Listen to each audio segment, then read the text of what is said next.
survive the year. But I'm going to tell you a story about yoga. So before Nicholas was born, I enjoyed yoga. I was a pretty regular yoga goer, probably about once a week for several years. My favorite were the yoga that made me feel like I was getting a workout. So I liked hot yoga and power yoga because I really liked to sweat. If I didn't sweat, I didn't feel like I had a workout. I liked the feel of the burn in my legs when I sunk down into chair pose, or the stretch in my body when I did downward facing dog. I was impressed every time I went that I could stand on one leg just a split second longer in tree pose or dancer's pose. And at the end of the class, when I would lie on my back in Shavasana and try to let all the thoughts out of my head, I was amazed that it actually started to work. And I was able to, something's wrong with me. I was able to relax. I would leave the class feeling rejuvenated, grounded, and ready to face all the stresses that I'd been feeling when I came into class. Rejuvenated and grounded is not how I felt the last time I did yoga. It was a mom and baby yoga class, and what I remember is feeling stressed, angry, resentful, and soaking wet. So I'm going to tell you about that.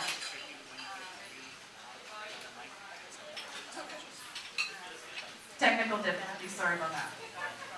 So I set out for my first mom and baby yoga class. And I had Nicholas strapped to the front of me. We caught the bus. We chose the bus that would get us there early because I wanted to talk to the instructor. When I walked into the class, I could tell instantly that she was a bit thrown off by seeing my white cane. I explained to her that I'd done yoga a fair amount, that I knew what most of the poses were, and that I'd found in my experience that yoga instructors are actually really good at describing. At which point she said to me, "Oh, I'm not." Thought, oh great. So slowly the mummies and babies came into the class and we all got settled and we started with baby yoga. We started singing some songs and I kind of faked my way through. We sang a song about our fingers. One little finger, one little finger, one little finger, tap, tap, tap. I wasn't sure if she meant my fingers or Nicholas's fingers. I chose mine. And I just faked my way through. I have no idea whether I was doing it right. Then we stretched the baby. So arms over his head, feet into his chest, taking his feet and hands in mine and rolling him back and forth like a little dumpling, singing a song about dumplings. And then at one point we actually held the baby upside down, which I opted not to do, thinking dropping my baby on his head at his first yoga class wouldn't be very zen. Now it was time for the mommy yoga part. So the instructor said, just lay your baby down in front of you and get onto your hands and knees, and we're going to do some cat and cow. So in cat and cow, you look down and then you look up, arch your back. Well, as long as I was looking at Nicholas, we were fine. But as soon as I would look up or look down, he started to fuss. Now it was time to get into downward facing dog. Awesome, one of my favorites. So I got into downward facing dog. Well, now I'm totally looking away from him and he is not happy. So he's fussing, he's crying. The other babies seemed okay. They weren't making too much noise. And I thought, well, this is a yoga class. It's supposed to be quiet. So I picked him up and we started walking back and forth on my yoga mat. I didn't want to go beyond the yoga mat. That could be dangerous when you can't see. So I'm pacing back and forth, carrying Nicholas in my arms, and he's starting to get heavier, and I'm thinking, okay, he's fallen asleep. I'm going to lay him down and give this a try. So I lay him down very gently, and I get back into position, and he starts to fuss again. So I pick him back up, and we repeat this. At one point, somebody else's baby started fussing, and she picked him up and walked out of the room into the hall. I contemplated that. Could I do that? Could I carry him out of the room without stepping on any babies? Not so sure. That probably wouldn't be very zen either. So I continued my pacing routine back and forth on my mat, laying him down, and he would fuss. We repeated this several times until finally I gave up. I thought, you know what? I'm not doing yoga today. Now I had to collect all of our things, get my jacket on, get his jacket on, strap him to the front of me, and get out of the classroom without disrupting everybody else.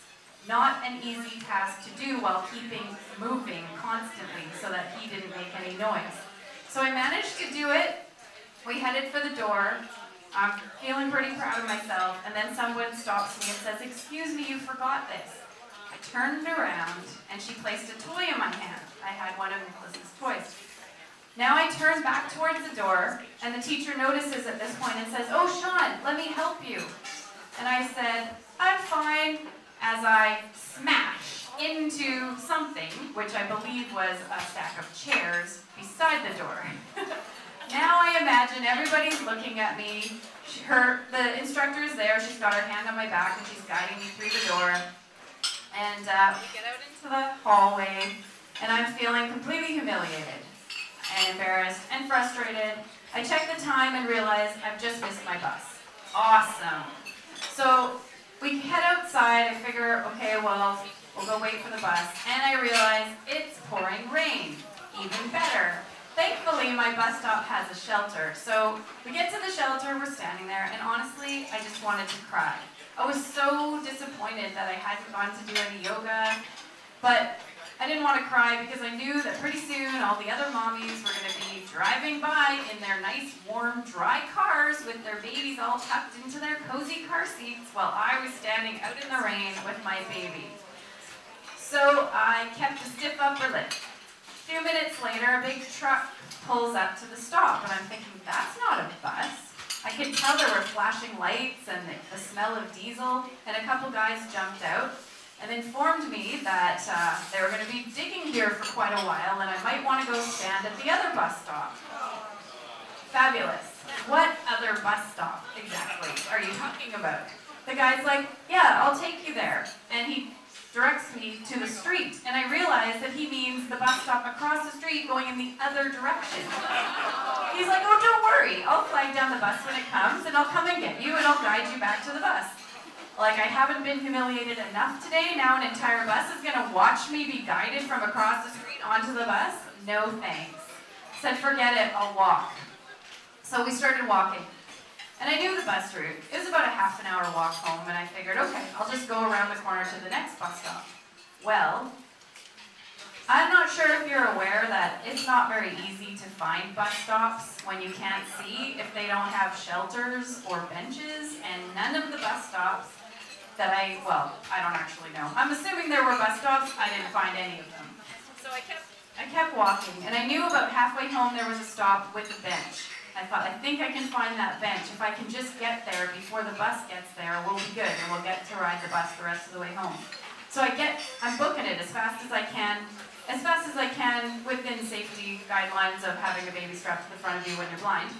And I'm at the corner where I think the bench is, and I'm kind of checking around with my cane, and I'm looking for it, and the bus drives by. Yeah. So now I'm pissed. Okay, I'm angry that I didn't get to do yoga, that my baby seemed to fuss more than everyone else's, that I can't find a frickin' bus stop, that I'm blind, and it's raining, and we're getting wet, and it really sucks. But I give up. I guess we're walking home. It's half an hour for the other bus. And as we proceeded the rest of the way home, I decided I would not be going back to mom and baby yoga ever again.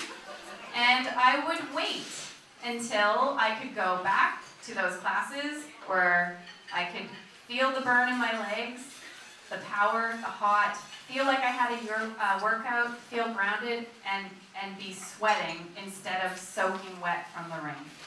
Thank you. Thanks, Shawn Marsolais, everyone. Shawn Marsolais. Once more, please give it up for Shawn.